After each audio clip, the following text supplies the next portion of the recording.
It is the Sports Lounge. It is Lounge 261. Charlie Hildebrand, are you here? I am here. Terrific. Hold on. Let's see. That's me. I'm here. Okay, there you go. And now before my computer freezes, I'm switching back to that. Kind of ballsy, don't you think, for the NFL to go head-to-head here with Red Sox Astros on a Sunday night here? That's bold. I'm surprised they think they've got enough popularity to throw around like that. It's probably going to backfire in their face. We only get 20 million people to watch Frank throw the ball around. Second week of college football. First week of the NFL. Stacken's probably not going to be here. He was at the game today. Well, it makes sense why he was so upset about penalties if he was in attendance, because having been to many Nebraska games in person and numerous other sporting events in person, the more people you are around, the dumber everybody gets. Because one person says one thing and everyone's like, oh my God, this guy's right. We should follow this guy. He knows everything. And so often that guy is almost always wrong. When it comes to the Vikings, I care less. I still obviously hope they win the Super Bowl this year, because that would be nice. But I think, as we've said, as you get older, you care less about whatever. Do you think that is the case with our friend from Fargo? I think he cares just as much as he's always has. Well, I don't think that would be the case with maybe if we had kids, if we were married, all of this other stuff. But goddamn, those Vikings, it's a disease. Yeah, it's interesting because, I mean, as far as I know, neither you or I have any children, and neither of us are married. So you would think that the single, unmarried guys with no children would be like, hey, they're really going to live and die with this stuff. And like, I should say, like, I still get upset when my team loses and get excited when they win, but it's just not the, oh my God, what is going on? What am I doing with my life right now whenever they lose? You get past it quicker than you would when you were 15. Yeah, and I think part of it is that, like, honestly, I think it's even maybe less that, like, you're more mature. It's just you've seen your team have terrible years. Yeah. And it's just like, oh, yeah, and they still, like, they're not going to regularly be that bad all the time probably, and they'll be better in the future, hopefully. You get to a point where you realize that those 1 in 15 Dolphins years that you don't, move away and disband the franchise, it's like, oh, so that's like the worst it gets. And it's probably, I mean, it's not going to usually be really, really good, but it's rarely going to be that bad. Or like with Nebraska, I don't know how good they're going to be this year. I don't think they're only going to win 4 games, though, like last year. So it's like, oh, yeah, if that's the worst it gets, and it's usually better, like, it's really not that bad after all, then. After a while, you see so many games that your extremes of very happy and very sad go down a little bit to maybe this instead of this, because you're happy when they've done well, but you've seen them win national titles, and you're sad when they suck, but you've seen it worse than that. So right now, Vikings pretty high on the list right there. I went to the Jackrabbit game yesterday. Well, apparently they just annihilated Montana State. They did. A little bit of a surprising result, but the result not surprising. The score margin probably surprising. We're at Buffalo Wild Wings before, and they got all the TVs on these other games, which look awful. Iowa State, Ohio State, Rutgers, some terrible games. The tennis was on. Serena Williams was on, and I see this thing that happened with her. I didn't have sound, and she seemed really upset, and I had no idea what was going on, but it seemed maybe on the extreme side, whatever the hell happened. And then you go back and you read about it and you watch video, and she got a point away for some coaching deal where he thought they were coaching her from the stands or whatever, and she's pissed about that, and then she breaks her racket, and that's another deal, and then she gets in his face, and then he takes another point away, so she's all pissed off. Did you see much of this, hear about this kerfluffle? I haven't seen any of the video. I know what you are referring to, and that it cost her a chance to win another, tennis Grand Slam event, and that a lot of people are upset about it, like people can always find anything to be upset about in the internet and even with sports anymore. And I know that they were someone, I don't remember if it was her specifically or someone else that said, like, if she was a man, they wouldn't have called it. And maybe that's true. I don't know. I'm not an in and out tennis expert. I know much more about at least 4 other sports than I do tennis. But, like, I don't know. I have a tough time feeling too bad for her just when she's won so many times already. I mean, like, this is the equivalent of, Tom Brady getting a flag late in the game, and it's like, oh no, he couldn't win his 6th Super Bowl. And it's like, well, yeah, I mean, but they've been, pretty good in the past, so I don't feel all that terrible for her. From what I know about it, maybe if somebody else joins, they know a little bit more and has a different opinion on this. She was losing. She likely would have lost this match without whatever happened. So she was frustrated, and she does get angry at times. Probably goes over the edge. But this went from whatever happened to right away. This was a male-female discrimination type deal, and I thought that was just extremely ridiculous, I guess, unless somebody knows something I don't. People have said this doesn't happen to guys. Guys have said much worse, and they haven't had points away, which if that's the case, then that's the case. But as far as like just taking it to that extreme of discrimination stuff, I thought, like, she even said that in her argument on the court. Like, if I was a guy, you wouldn't have done that. But my question would be the umpire. How much does he take of that? She's just up there giving him the riot act. How much does he take? And he's like, all right, that's enough. I mean, does he just continue to take that before he says, all right, that's enough, you get a point taken away? At what point should she have just gone, all right? She's going to lose this final anyway, so I'm sure that didn't help. But at some point, you just got to say, all right, that's enough. Let's move on here.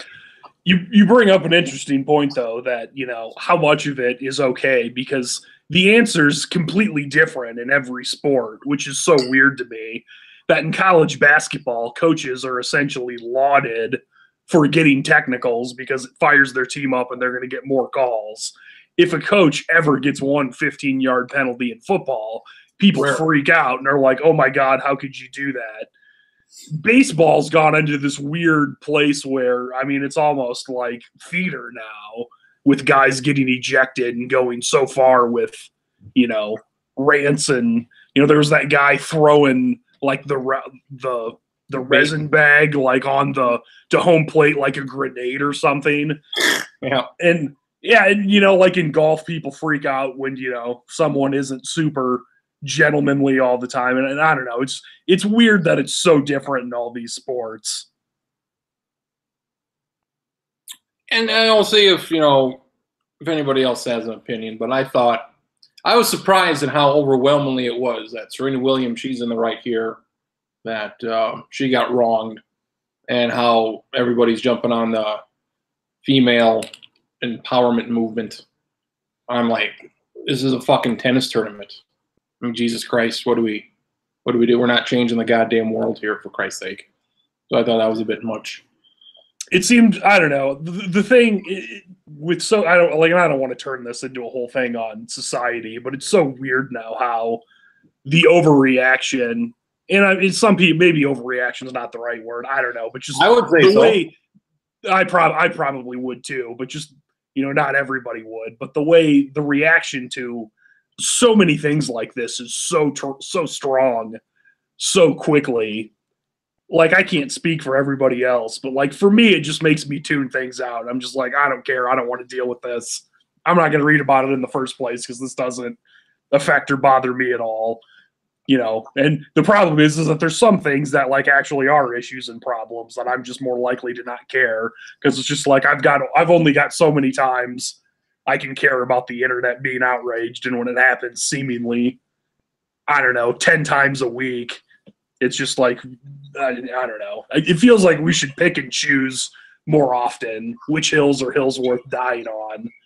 And it just seems like this one over a tennis match with someone who, like, I don't know. I feel like she's probably won more Grand Slam titles than anyone else already in the first place. Like first or second, yeah. If you put the doubles in there, yeah, first or second. Yeah. This is not someone who was really good. Yeah, like you said, she's probably going to lose anyways. And this wasn't someone who it's like, oh, this was her one chance and now it was blown because of this or anything. Yeah. So that's the thing that happened. Week 2 of college football, from what I saw, I don't know, kind of like week 1. I don't think a whole lot tripped my trigger or anything. Clemson, that came down to a 2-point conversion, so that was a competitive game. Had a few upsets here and there. Georgia, probably the most impressive team of the bunch here. Notre Dame didn't look very good. I think just from this past weekend, I would agree Georgia looked the most impressive. Arizona State beating Michigan State I thought was kind of fun, even though there weren't a lot of points and it was a weird game. I think partially because you could just see, even with all the Herm Edwards isn't going to be any good talk, which maybe everybody was wrong because he's 2-0 now. But even with that, it was like, oh, they play Michigan State. Oh, it's at Arizona State and it's going to be at night. It's like, yeah, this is like, it doesn't matter how good they are. Like, this is going to be something where weird things are going to happen. And yeah, and I think so many people, like, I don't know, in our pick'em thing, if who you picked, I picked Arizona State to win. You did? I'm pretty sure I did, only for like 1 point. Oh, on that pick'em, okay. Yeah, the ESPN one, not the other one, not the conference picks. Kentucky beat Florida for the first time in our lifetime. You said you were 6 months old, you think? I guess 6 months old, because I'm pretty sure it was in 86, and I was born in February of 86, so I would assume they played in, like October, which I guess would be like 8 months. But yeah, I believe, the only one of us on the Sports Lounge alive the last time Kentucky beat Florida in football, and I was still routinely shitting my pants at that point in time. The shitting of the pants commenced with Florida. They should have lost last year to Kentucky, I think. Kentucky missed a field goal. Kentucky should have beat them last year, I think. And then Florida, their quarterback is Felipe Franks, just another in a long line of terrible post-Tebow quarterbacks. There was a field goal. I don't know if you saw any of that. There was a field goal that Florida would have cut it down to like 8 points. I didn't see it yesterday. I saw it this morning, though, or this afternoon, that there was a field goal that they called not good, and it looked like it might have actually been good in the first place. One of those things where it's over the pylon, over the extension, where if it's a little higher, it probably hits it, and then who knows what happens after that. So that was I thought a toss-up call. That's a tough one. But then they score a touchdown, and they got to go for 2, and they miss a wide-open guy on the right, and this quarterback is just awful, and this Florida offense just looks atrocious again this year. So I don't know how much to expect out of them. But, God, that quarterback and the offense just same one. You got a lot of mileage out of throwing that 70-yard touchdown pass against Tennessee last year. Clearly. I mean, just awful to watch. Just the shits to watch. It really was. Your Gophers. Yes. I was going to say, serious question for Krins. Who's been worse at quarterback since 2012? LSU or Florida? Fuck me. This Franks apparently was an LSU guy first. They had Harris with Florida. He was pretty bad. LSU and I should say, I don't remember what year. Whatever year was post Zach Mettenberger, Jarvis Landry, Odell Beckham Jr. That was like the last year LSU was good on offense. Florida did have Will Greer, so I'll give them that. So I'll say LSU just based on Will Greer points.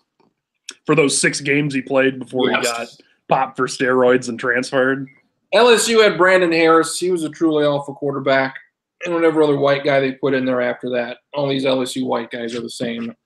Treon Harris with Florida, he was pretty bad. He started many games. LSU's been the better team. That's tough. Florida's had the best quarterback of anybody in that spot. Fuck, that's bad. I don't know. It always boggles my mind how they can't get anybody just average to be there. Your Gophers, that was a entertaining fourth quarter. Multiple scores back to back. Winfield Jr. wins the deal. A great finish by all means. A great finish for Doug and family last night. I would say Antoine Winfield Jr. after 2 weeks, he should be in contention for the Heisman. Had an amazing punt return last week. Had the game-saving interception.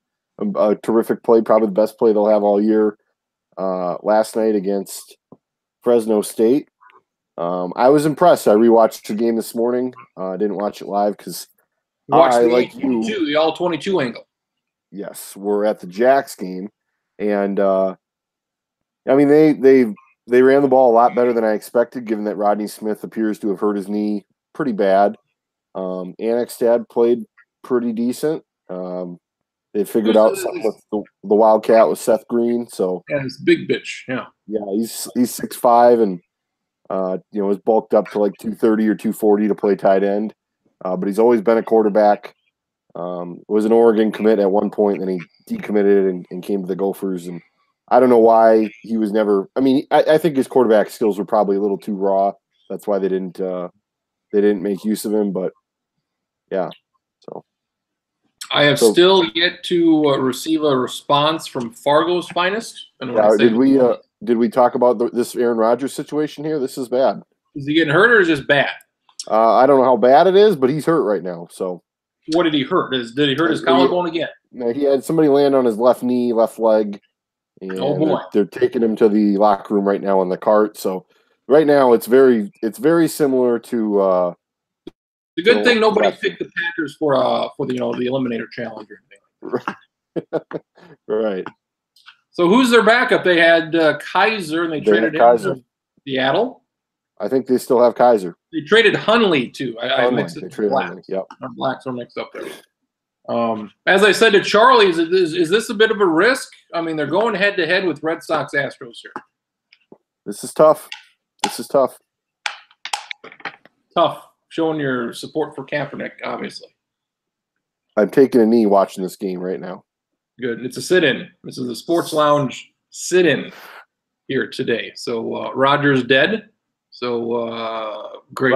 Rodgers dead till the X-rays come back negative, and he comes back after halftime. So this receiver with Cade Johnson, Charlie. SDSU's got this receiver. He's a sophomore. Cade Johnson, Papillion, Nebraska, African-American gentleman.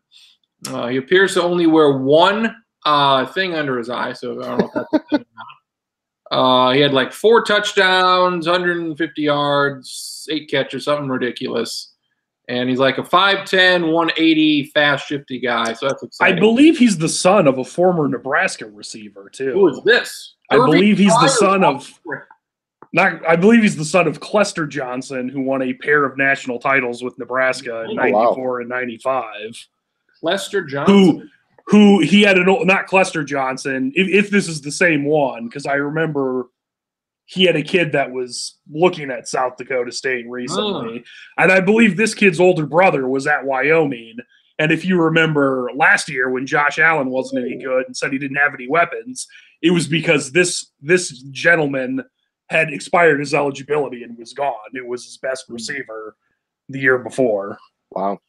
This is kind of making like maybe a Jerron Harris. Jerron Harris may have been, I don't know if he was any taller, but Jerron Harris, he was a pretty speedy guy.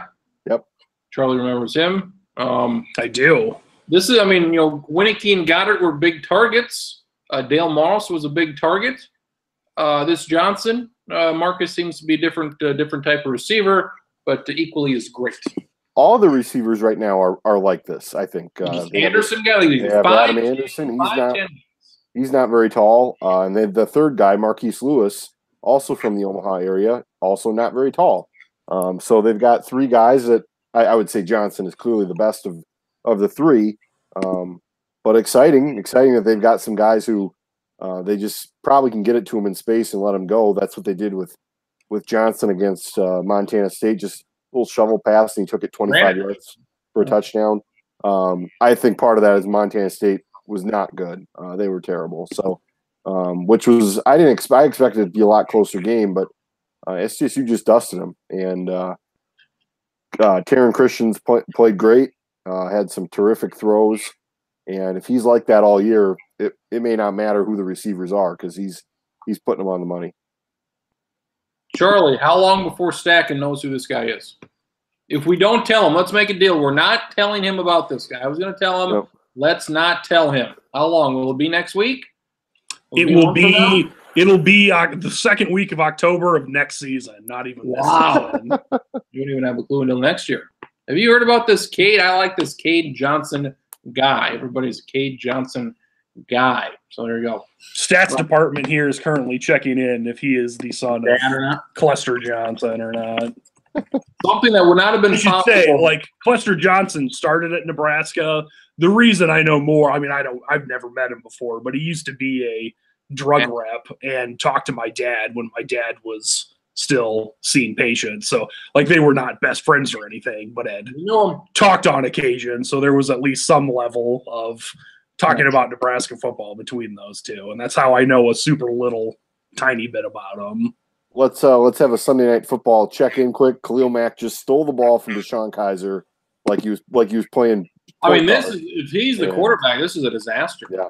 So I appreciate the check-in. I will need those the whole game when interesting things happen because I have Dish and there's a dispute with NBC, so I can't watch the game. Oh, wow. If Marcus, you want to get whatever the NBC Sports app is and just stream the game on your little square here, I probably could, yeah.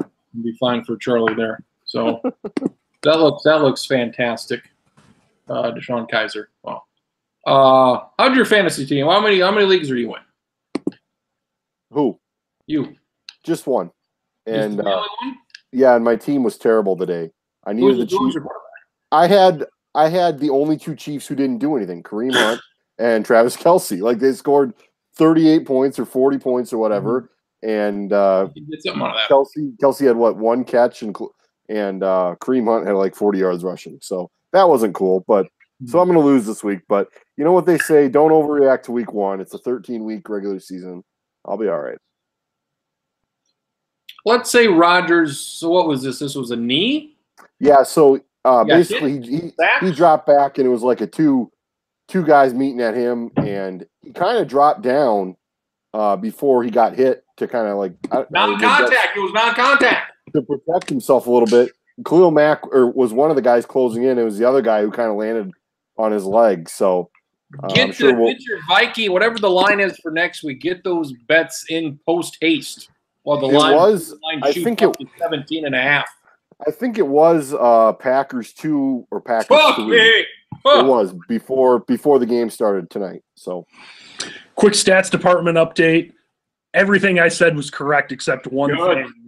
The Johnson at Wyoming was a sophomore last year and still playing, and is now this year, and assuming he doesn't leave, will have next year also as a receiver at Wyoming. There you go. So yeah, family of receivers.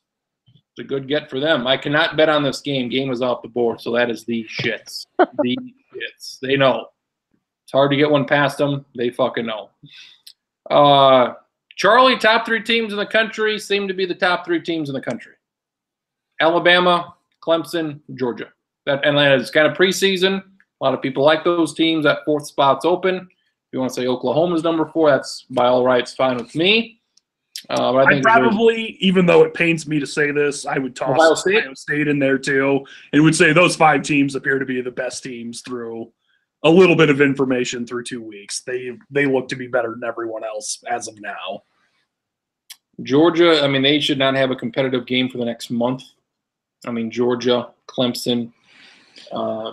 It's weird that 2 weeks into the season, it feels like Georgia's already wrapped the SEC East title, and that there's no point in them playing SEC East games.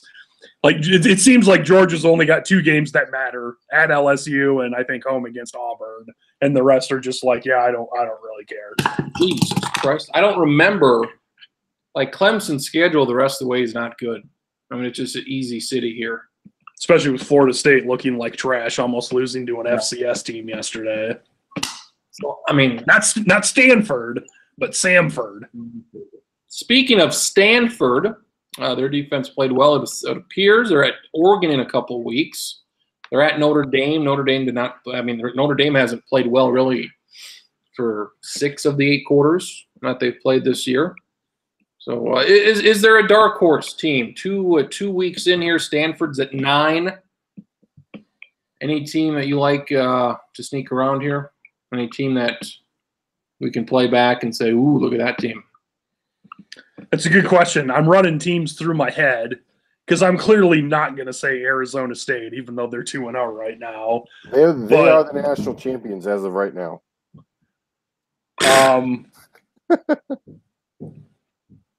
don't know. I feel like I need another week maybe because just to see what happens. Yeah. Next week, the big one, LSU Auburn. That's the big one right there. It is an LSU. You're looking for a non-top 4 team. I would say maybe non. I got Stanford at 9. Yeah. You got Washington, Penn State. Stack and take Virginia Tech, West Virginia, Schottenkirk's like them. And the other thing I should say too, when you say sleeper, does Penn State, who started the year ranked 11 or 12, really count it? I don't think they count. I've got Oregon in the playoff, and they're 20th right now. So that's not bad. Well, I think Oregon would definitely qualify, and they've probably got the best quarterback in the conference. I think a team that Charlie liked was Mississippi State. Yep. They've got Lafayette, Kentucky, and Florida these next 3 weeks. So it'll be 5-0. And you never want to take too much through just 2 weeks, but I think maybe not all of us, but me, we're generally down on the SEC West outside of Alabama. It appears maybe the SEC West is back to what it was 4 or 5 years ago, where it's nope, there's 5 legit top 20 teams, and the other 2 teams, well, maybe not great. Well, Arkansas is pretty bad. I guess they lost to Colorado State, but outside of Ole Miss and Arkansas, those other 5 look pretty good. It appears that probably 5 of the best 6 teams in the SEC are in the West. A&M, Bama, Auburn, LSU, Mississippi State would be better than whatever the second best team in the East is. So, and quick side note on Texas A&M Clemson, I'm assuming, I don't know if you guys watched it, but that the Texas A&M guy had a fumble out the back of the end zone for a touchback. Yeah, I saw that. This was brought up to me recently, and I'd never really thought of it like this before. But that whole being a rule is the dumbest thing ever, because you're not allowed to advance a fumble. So if you literally fumble anywhere else on the field out of bounds, they're like, no, you get the ball where you fumbled it. That's where it is. But only in that one situation, they're like, not only do you not gain anything, you also lose the ball, and it's the other team's ball now.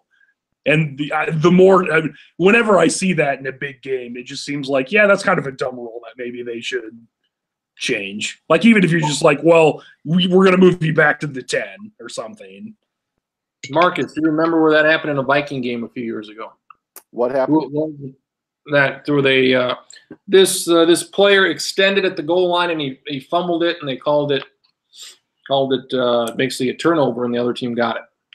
I feel like I've seen it happen so many times that I can't keep them all straight. But yeah, it was one I'm remembering is it was the last game of the year, I think. It was at Denver. It was Chester Taylor. Oh yeah, yep. Tavares Jackson played well. Thanks for nothing. Chester Taylor.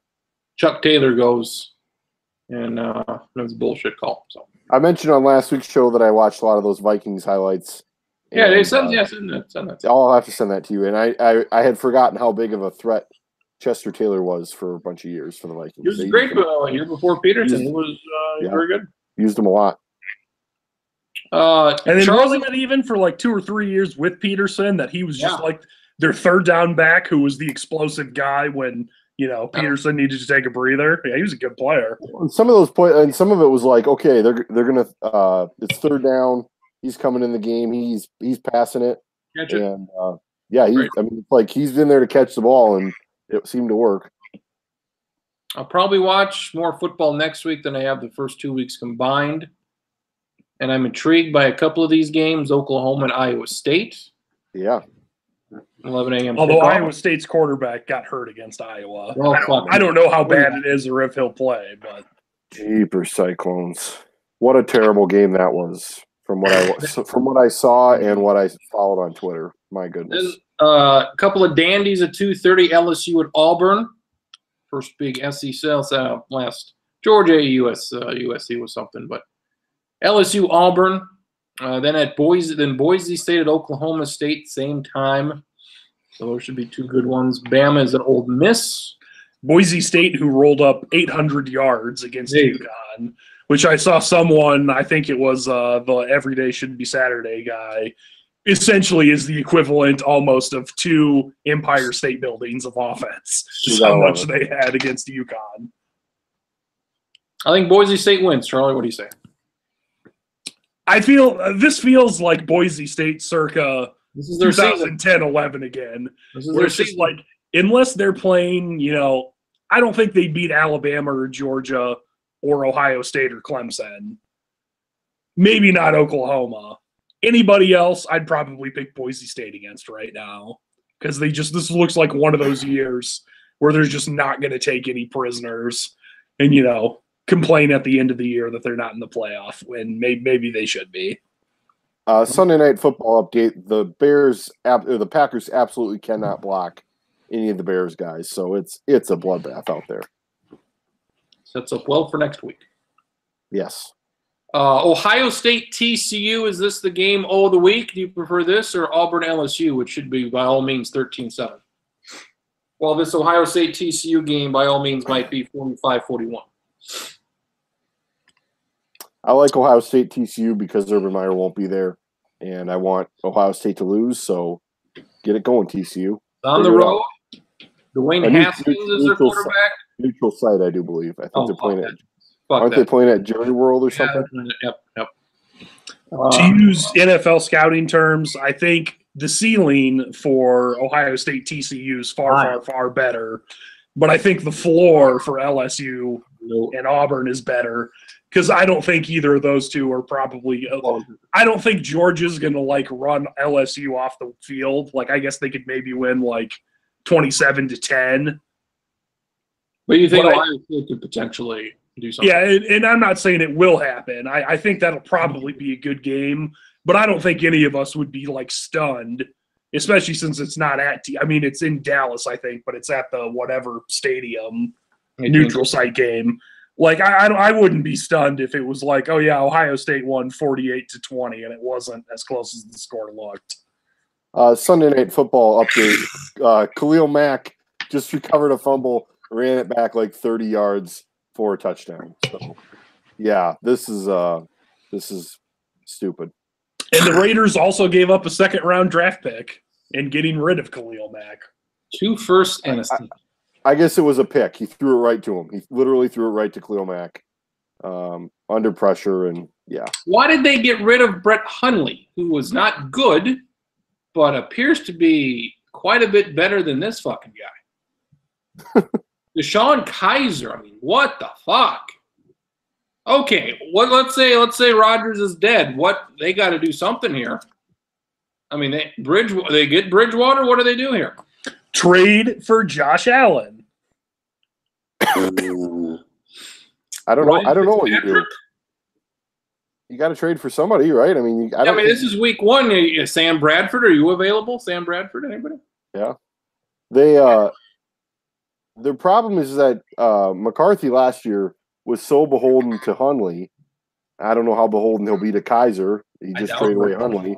But it's you got to swallow your pride, buddy, and do what you got to do to make sure your team's going to have a prayer. Mariota got hurt. How serious is that? Sunday Night Football update. There's a horrible Mike Ditka impersonator in the stands, but he's fired up. He's got a cigar in his mouth. Is it better than the guy with the bear costume that does the bears thing? No. And I realized that you guys couldn't see me, but you know exactly what I'm talking about with that voice I've too. Seen the gift, just going, No, not better than that. Have you seen these commercials hyping up Texas USC? They're horrible. Yeah, talking about it's so good there was a sequel and now we're going to make a trilogy or whatever. Last year's game was entertaining as fuck. You had shitty Texas, and you had USC, which a lot of people thought would win the whole fucking thing. at least get to the playoff, and then somehow they come back and win and beat Texas. But, I mean, come on. Hopefully it's a great game again, but let's not, compare that to the greatest game of all time here. Exactly. Washington at Utah. Any suspicions here of a Utah upset?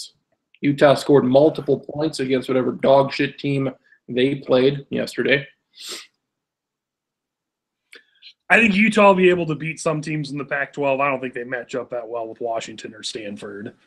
I feel like Utah basically tries to do the same thing those other two do, more or less, with less talented players. So it might not be pretty, but I think Washington still wins by double-digit points. 2:30 is the great window. There's also a game on ESPNU. Is this the greatest ESPNU game ever? West Virginia at North Carolina State. I mean, it's not bad. It could be interesting. And yeah, I guess when you think about it, usually ESPNU has just awful, atrocious games. So it might be the best ESPNU game ever. You want to take a guess at the line? I'm going to guess West Virginia. You're asking, so there's something different about it. So I'm going to guess it's closer than I'd think. So I'm going to guess it's West Virginia by 4.5. 1. By 1. Yeah, I'm not a great gambling expert guy, but I'd definitely take West Virginia. Ohio State, TCU. What would you say? Ohio State by 12. 12.5. I'll give it to you. LSU at Auburn. I'm going to say Auburn by 7.5. 10.5. A little higher than I thought it would be, but Boise State, Oklahoma State. I'm guessing Boise's outright fave. I'm going to say Boise by 5. Oklahoma State by 3.5. I was way off there. I was off by 8.5 points. A bit surprising. And we both fully expect Boise to walk in and win by 2 scores, right? I hope so. That would not disappoint me at all. So, anything else that has happened of concern? In college football or anything, period? Anything in life? Well, I think it seems like there's always certain NFL teams that do things that you're just like, I want to watch them play. Your 98 Vikings were the first one I remember where it was like you just want to watch them because they were fun to watch. Especially if you just didn't care either way. Next, it was the Rams and the greatest show on turf. Probably the Colts next. I guess the Patriots when they started being not good, but in 2007, even though it pained me to say that, it was probably them. And there have been others. I feel like the Kansas City Chiefs are that team for at least the next 2 or 3 years. Now, and I should say, we talked about this a little bit before we started airing, that this is the first time, I think, since 2009 or 2010, I haven't had NFL Red Zone on a Sunday, so I had to actually watch an entire game. But watching basically the entire Chiefs-Chargers game, it was so much more entertaining than I thought it was going to be, that it was not like the stodgy, and not that everybody does this anymore, but, it was not the stodgy NFL offense of a decade ago that they were just like, no, we don't care. We're going to throw it, and we're going to be good at throwing it, and we're going to have, receivers going in motion and getting handoffs and fun stuff like that. And then you combine that now that they don't have Alex Smith, who couldn't throw it more than 30 yards, but a guy who can really rifle it downfield, and even though Tyreek Hill's maybe not a great person, is incredibly fast and a good receiver. And it's like, oh yeah, I could see that being something that'll be pretty fun to watch as long as they're healthy. And then just twice a game being like, you know what? Let's try to get an 80-yard touchdown pass where 70 of it goes in the air. That'd be fun to watch. And I think they scored 38 points against a Chargers team that's supposed to at least be decent. A lot of people like Chargers. If you had to guess, the 3 major sports, what guy has done the most games? What announcer? Well, I would think it would have to be baseball because there's just more games. So I would guess national games. Let me preface it by saying that. Okay. But even still, there's more opportunities for national games for baseball. So I think I would just default to Joe Buck maybe, because he does both football and baseball. Joe Morgan. As an analyst, not the play-by-play guy. I guess John Miller, who did it with Joe Morgan on ESPN. Joe Buck would be number 2. How about Miller's the old kind of heavy bald guy? Yep. Yeah. Okay. Yeah. I know what you're talking about. Yeah. That makes sense to me though. I figured it was probably baseball. I liked Miller for baseball. Joe Buck will likely surpass him for play-by-play in the next few years. What about basketball? Marv Albert? Yes. 1,042. He has done more games, I believe, than anybody in this country on TV, I guess. 1,042 is a lot. That is quick math in my head right here. That's essentially like doing a game every day for 3 straight years. A lot of games. NFL. What do you think NFL? And I guess this includes everybody, even your bullshit whatever game. So this is basically every NFL game ever that's been broadcast. Is it Pat Summerall? Pat Summerall is number 1. 736 games he did. God, he did it for a long time. 736 when they only play 16 NFL games in a season. And I guess for a while when he was doing it, they were only playing 14. So he is number 1 for total, but he's not number 1 for play-by-play. Is it John Madden for play-by? Or no, sorry. I get what you're saying. It is John Madden for color commentary, yes. And Pat Summerall's number 1 overall because he's done both. Yes, he's split between them, but he's not number 1 for play-by-play. Is it?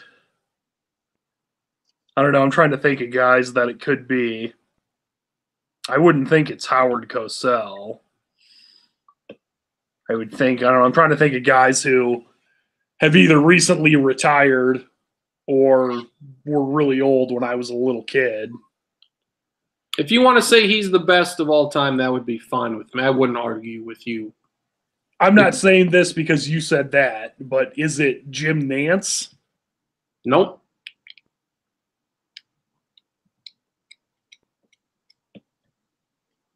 He is doing a game right now. Oh, Al Michaels? Al Michaels. I don't know how I forgot about Al Michaels while I was thinking of football guys. I feel kind of embarrassed. There was also a guy who did his 600th game today, Dick Stockton, who looks like death and has though for quite some time. Pam Oliver is number 1 for sideline reporters. Yeah, that makes sense. She's done a lot of them. So that's some stuff there. There we go. How are you in the picks? How's your picks coming? The college football or any picks? Any picks? Stacking's in the lead week by week here for the MLB picks. The XL picks. Oh yeah, that too. The week 2 into Marcus's. Oh yeah, that I haven't checked yet. I know I had the worst week 1. Hopefully, I was not the worst in week 2. I think Schottenkirk maybe had 3 wrong, but he got Kansas out of the way. So he got the one Kansas. And Kansas won. Yeah, I don't think they're going to win another game. He got the one Kansas win. So that lucky son of a gun. Actually, we should talk about that. That in the same weekend, you've got Kentucky snapping their streak against Florida. Kansas stops their 46-game road losing streak. Do you know the last time Kansas won a road game before yesterday? I saw something. Fuck! It was a road. I saw something about it. I remember the year and the team. I don't remember the exact date. 2000. The last time Kansas won a road game, the iPad had not been invented yet. That's what I saw. It was all of these things that were not in existence. Yeah, it was September of 2009. They beat UTEP on the road. Now, why Kansas was playing at UTEP in 2009, I don't know, but that was their. Just like I don't know why they were playing on the road at Central Michigan this year, but kudos to them. So that Kentucky and Kansas get their streaks snapped. Duke beats what's their name? Northwestern. Yeah, that's surprising. So yeah, good for the basketball schools. Was it 07 that their good year? 06 before that even? 07 was the year that they went to the Orange Bowl and beat Virginia Tech. Yeah, they lost to Missouri by like 7, and that was their only loss the whole year. That's insanity. And then they won like 8 games the next year, and then the next year they went 5-7 and fired their coach, and have never approached 5 wins since then. The Bills pulled the plug on Nate Peterman again. Like if the string is this short, why not start the shitty tall guy? I mean, you brought him in anyway, and he played like shitty tall guy would play. But if you're going to say, all right, a half and we're done, I mean, what's the point? What is the fucking point? Texas is back. Oh, wait, hold on. Nope, never mind. It corrected itself somehow. Nice. That's good. I saw somewhere, I think it was that game, that like there was some point where he had an incomplete pass and it raised his passer rating. It was so low at one point, like from 2 to 4, and he finished with a passer rating of 0.0. It is tough to believe this is the guy that beat Clemson at Pittsburgh 2 years ago. But yeah, I mean, I think Josh Allen probably shouldn't play, but if you're this bad with Peterman, I think there's no reason to throw him out there if he's going to complete like 16 of 40 passes or whatever. Take his lumps. There was a tie. That's always fun. Yeah, Cleveland. I mean, this is like the old-fashioned college football days where you snap long losing streaks by not winning or losing, by just tying. Marcus says he's coming back. But we will see. And like if we're on, like I don't know if there's anything more Cleveland Browns than you've lost. I mean, what was it, like 20 straight games, and to end your losing streak, you are +5 in turnovers and just force a tie. It's not very good. Did you see? I don't remember who it was. It was some famous football writer. I don't know if it was Bill Barnwell or someone else. But had some stat that, like, since the Cleveland Browns rejoined the NFL, teams that were +5 or better in turnovers, I remember the loss and the ties. I don't remember the wins, but were like 134, 4-1 in games where they were +5 or better in turnovers in a single game. Of the 4 losses and 1 win, or in 1 tie, the Browns are responsible for the 1 tie and 2 of the losses. They were +5 today. +5 in turnovers and couldn't win. And they also, since rejoining the NFL, have had 2 other times that they've been +5 or better in turnovers and lost outright, which just shows how incredibly inept they've been. Seems impossible. Like, to me, the craziest thing, like, there's always a team that's the worst team in the NFL for a few years, and we make fun of them. It's not been anybody as long as the Browns right now that I can think of. What was it? Only like 3 years ago or 2.5 years ago, they were like 6-4 halfway through the year. And then just after that, nothing's gone right. It was just like 2.5 years ago. And then they don't win a game. And they win 1 game. And it's just impossible to believe that it's like that. Yeah, it does.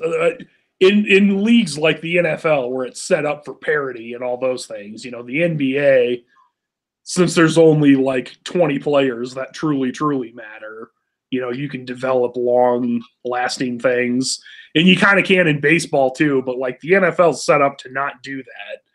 So it doesn't make sense that the Browns are just this incredibly bad. And the funny thing is they still look better than they've done recently. I mean, I don't think they're going to go winless. I don't think they're going to win 7 games, but it feels like they could get like 2, maybe finish. What would that be? Be 2-13-1 at the end of the year. Did you see the Kentucky guy do the Stone Cold deal? I did. I couldn't get it to work on my computer, so I had to like 7 times switch computers or use an iPad, and I finally got it to work, and I felt like it was worth it seeing them slam them together and chug the Gatorades and saying that's the bottom line. So kudos to. I don't normally follow a whole bunch of athletes. Give that guy a follow on Twitter solely because of that. This guy, Kentucky guy, let's assume he's 20 years old. 98 he was born. They safe assumption that we're close. Yeah. Stone Cold's last match was in 2003. So this kid, 5 years old, was he a wrestling fan? I don't know. Does he remember this match at 5? Probably not. Because his last match was also a pay-per-view match. It was. So most people don't get pay-per-views. I'm almost positive parents aren't buying pay-per-views for a 5-year-old. Maybe he's a big wrestling fan. Maybe he knows what the deal is here. I obviously know Stone Cold since he did the thing. When I do volleyball matches for Mitchell, they play a bunch of music. And there's usually like a theme, the student section. There's a lot of students that go to those games. And the last match was they dressed up basically like farmers or whatever you want to call them. A lot of cowboy boots, a lot of plaid shirts, a lot of bib overalls, cowboy hats. Another one will be a jersey. They'll wear a bunch of old jerseys, which is fantastic. Another one was like Olympics. They dressed up as Olympian type shit.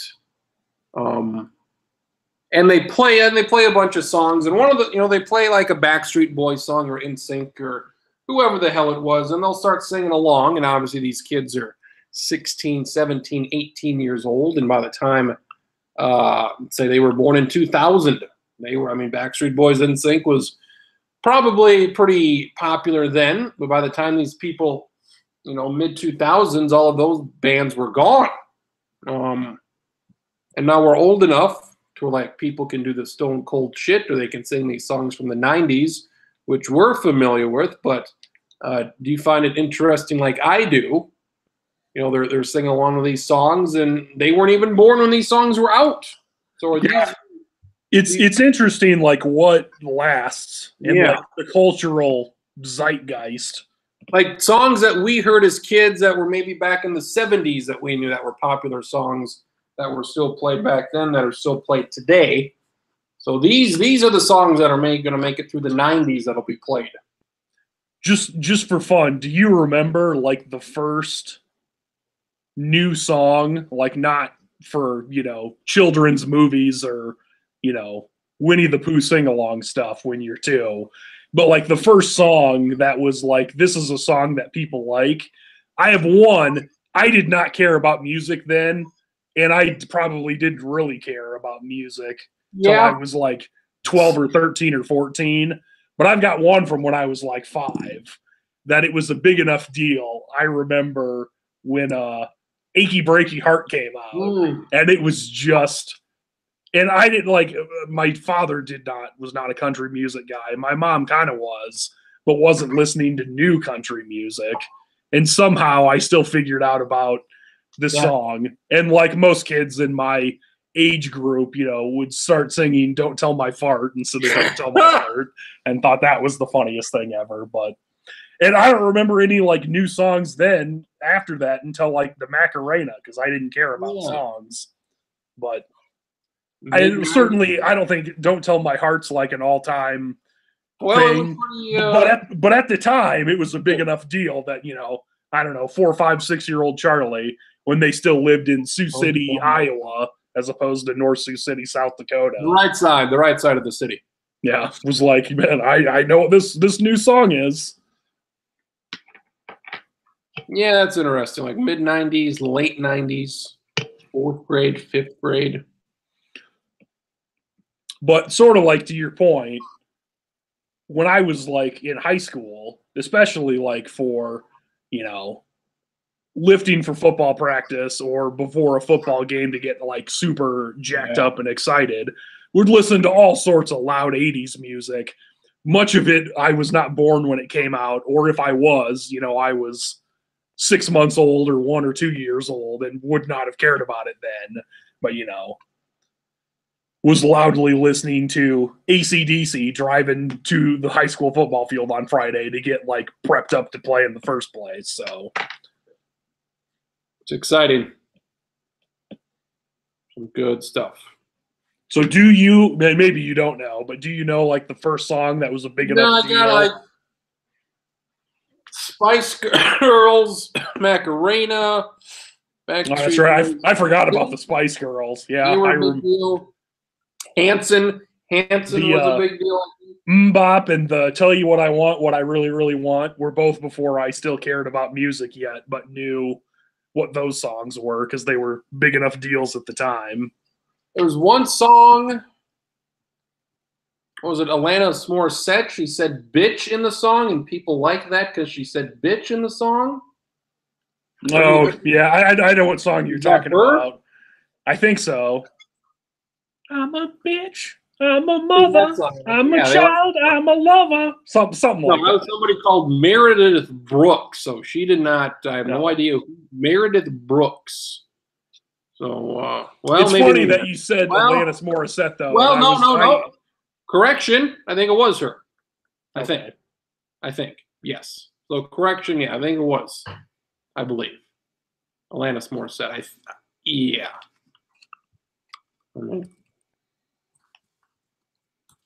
Yeah. Yes, it was. So, okay. That does make sense. There's another song apparently called Bitch by that one other lady. So good for her. And the really crazy thing, I mean, I don't know, like, just because I'm thinking about things I've seen or noticed like this, it's also weird to me, like, when you see college football players or occasionally, like, really young rookie or second year NFL players, like right now or the past 2 or 3 or 4 years, that are like, oh, what running back did you like growing up? Like Barry Sanders. And it's like Barry Sanders was like retired when you were 3 years old. What do you know about watching Barry Sanders play? Like he can be your favorite guy and that's fine, but it's not like you're going back to watch the fucking 97 Lions season from week 1 to week 17. Like you can like guys. But like it's not like you've seen highlights of them, but it's not like there's like nobody from like the 80s that I can say, oh yeah, I really like Joe Montana. I never saw Joe Montana play. Yeah. He was really good. He won a lot of Super Bowls. I saw Steve Young play. I remember Troy Aikman playing. I saw last 3 years Michael Jordan play with the Bulls. I remember that pretty goddamn well.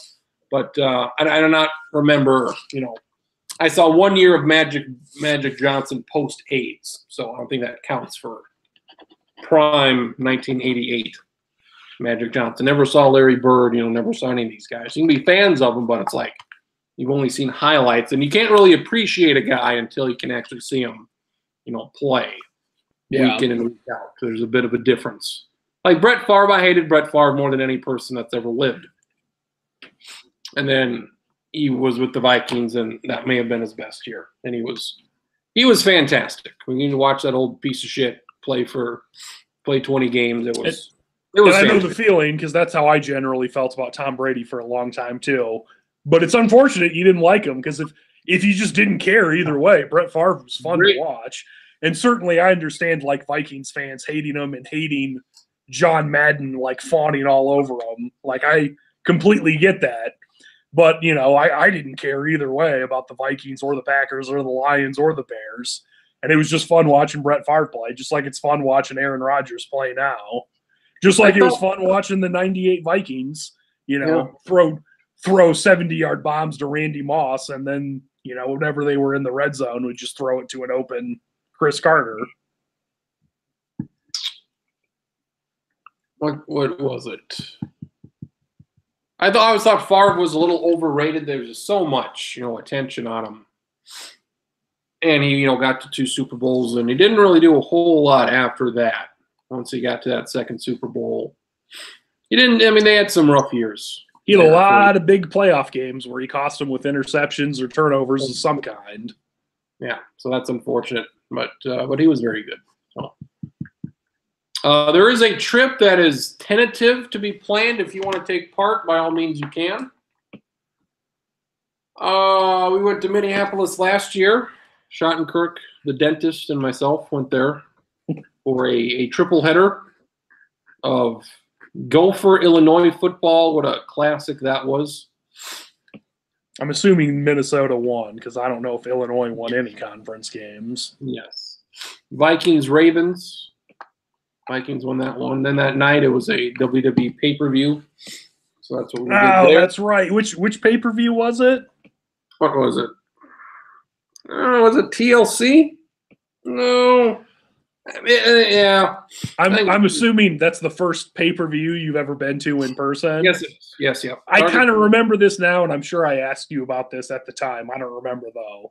What is it like watching a pay-per-view in person where it's the biggest match where there's more interesting things happened?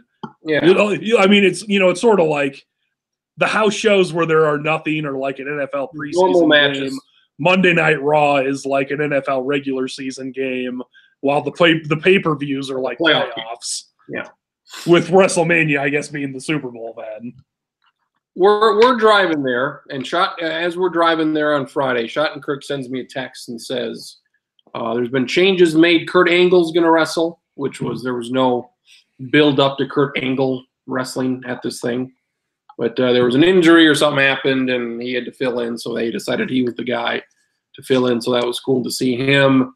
And there was another match that got switched around, which ended up probably being the best match of the night, and if it wasn't for that, maybe it would have been a little bit of disappointing, but you actually got to see like a really good pay-per-view quality match. So that was good. Then the main event was like a 5-on-3 fucking tables and chairs and shit, that type of a deal, which you don't see. So yeah, it was good to see a really good match, and was to see all the other shit, What's it like seeing the hardcore match in person where people are slamming chairs into faces and going through tables and stuff? Like maybe when you're watching it on TV, you can say, oh, this guy's just laying there getting ready to get hit by something or whatever. Or they're setting up tables and they're going to, the guy's just laying out just so the guy can set up the table for 30 seconds. But when you're there, it's kind of like, you're waiting for the big jump off the ladder through the table. I think at the end of the match, near the end of the match, one guy ended up in a dump truck and they crushed him in the dump truck. So that was a bit extreme. So it's fun to see something different like that. We were way up there, but it was an overall thumbs up. And then I don't know if it's only WrestleMania or if it's all the pay-per-views, but are like the entrances better for pay-per-views than the regular stuff? Or I'd say WrestleMania would be the one where we get the really good one. That's the only one where they do the special stuff? For the most part. This was not one of those. So. Our trip this year that we propose, coming up at the end of October, be a Sunday night, Vikings Saints. Should be a good game. And the next night would be a Timberwolves game against the Lakers and LeBron James. Watching LeBron play in person would be pretty fun. So that is the proposed trip. It would be fun just while they're warming up to go down and just see like how tall they are. I mean, you and I know better than a lot of people, but like if you watch even just like South Dakota State basketball, when we were there, Nate Walters was there, and Nate Walters does not look tall on the court when you're sitting down. But when you walk by him, I mean, if anyone watching does not know, I'm 6'4", or 6'5". When you actually like go and are on the court, you're like, oh, Nate Walters is as tall as I am, and that's how tall all of these guys are, and it's just different. And I would imagine it would generally be like that with LeBron, but obviously times like 10 because he's 6'7" or 6'8" or whatever, and it also, more athletic than anyone who's ever been in Brookings, South Dakota, period. Unless Michael Jordan showed up there one day that we don't know about. There's a bot on the bottom line of like NFL Network or whatever. It has a note on the Browns. This is the Browns' best start since 04. They're 0-1. That's maybe the saddest stat I've heard in a long time. How is that their best start since 04? They haven't won a game? Apparently they have not won the opening game since How before. Is that possible? That's bad. I don't believe that, but it must be true. Especially because, I mean, I don't know. I mean, obviously the schedules are supposed to be balanced. I would assume more or less, you know, roughly every other year you open at home and then you're on the road. I mean, I get it might not be that year for year, but it's roughly 50-50 on where you open, whether it's a home or an away game. Like, you would think you would win some of those home games just by the nature of we're at home and the other team started a young quarterback and he didn't play well. Apparently not, though. According to Twitter, it took old-ass Ben Roethlisberger limping around, not doing anything, just to squeak out a tie. According to Twitter, Aaron Rodgers is playing in this game again. Well, that's good, just because you hate to see guys that are really good at stuff get hurt. Should he be in this game? What, they're down 17-0, I think. That's a good question. I feel like they could, with Aaron Rodgers, I think they could come back against the Bears. I'm not saying they will, but I think it's 20-0 halfway through the third. 20-0. Maybe I just let him sit then. And also, I didn't know it was the third quarter. I thought it was still the first half for some reason. I very much look forward to facing Rodgers and the Packers next week. So it should be a whole hell of a lot. What final thought? What did you take away from the Vikings from what you saw today? That their defense is. What was the final? I mean, I watched it. I've already forgotten the final score though. They won by 10, right? 24-16. Or that's right, by 8. Their defense is really good. I mean, we don't truly know how good Garoppolo is, but I think it's safe to assume he's probably like at least good. You know, maybe not a Hall of Fame guy, but is going to be a good player. And they basically held him to like 50% completions, and he had 2 picks, I think, at least 2. Three. Yeah. And I mean, I don't know. I know I was listening to your favorite person ever. And by your favorite ever, I mean you at least don't hate him. I don't know how much you like him. But a podcast with Ryan Russillo talking to Mike Tirico. And they were I don't even remember what they set this up as, but it was like, you know, pick the 4 or 5 best teams in each division. And then it was like, how many of the teams in the NFC do you think are better than the second best team in the AFC? Because they both thought the Steelers were the second best in the AFC and thought like 4, 5, 6 teams in the NFC were all better than the Steelers. Anyways, that's all just to say that one of them brought this up and the other one completely agreed that they were like, you know, going into the season, I thought the Vikings would be good, but maybe not great. And then you start looking through their roster and all the guys they have, and you're just like, oh my God, they've got guys just all across the board. Especially, I mean, it's true everywhere. And then, you know, you bring up, you know, Dalvin Cook coming back, hopefully staying healthy. They bring in Kirk Cousins, who maybe isn't elite, but is certainly he's the best quarterback they've had since Brett Favre. Yeah. And then they've got, if not the best defense, at worst, they've got like the second best defense in the NFL and probably the best, and can do so many things that you're just like, I'm not calling that they're going to go to the Super Bowl or win the Super Bowl, but I know they have that thing where a lot of times when they go to the NFC title game, they fall on their face the next year. It seems like they're going to be back in the playoffs at least. They look really, really good. Yeah, I mean, you got to win the deal. It's been almost 60 years, so you should probably do that. Like they've got strengths, and I think at any level of football, you need at least something you're really good at if you want to be good. If you're not really good at anything, you're going to be mediocre at best. And they're really good on defense, and it doesn't seem like they have any huge. I mean, I don't know, other than maybe special offensive teams. Offensive line's the only question mark. And even then, like, I mean, I'm not saying it's good. They do not appear to be like one of the 2 or 3 worst lines, like in recent years. Now, obviously, depending on how injuries play out, that could change. But it looks like it looks like they're going to have a chance to be pretty damn good. Yeah. So. I always just kind of assume the Packers are going to win because of Aaron Rodgers. Even if he stays healthy, I think it's going to be tough to finish for Green Bay to finish with more wins than Minnesota. And I don't think there's any way, at least this year, that the Bears or the Lions are going to win more.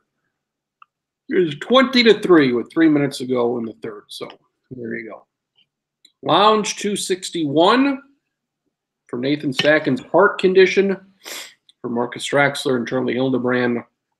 We'll see you next week. Should be some good college football for once. So hopefully games live up to the hype, and we'll see some good football. We'll talk more about it.